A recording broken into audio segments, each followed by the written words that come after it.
தலைமுறை தாண்டி நிற்கும் தன்றை மகன் கோட்டணியில் வெற்றி கதைகள் ஊரில் நித்தம் கேட்கின்றே.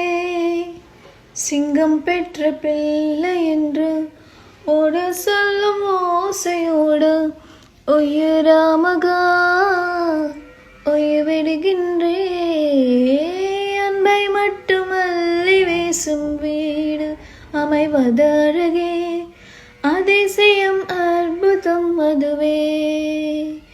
அமைத்த புதல்வா புதல்வா வா புதல்வா புதல்வா வா புகவாக்கு தூவிடா புவி எங்கும் பாரிடா.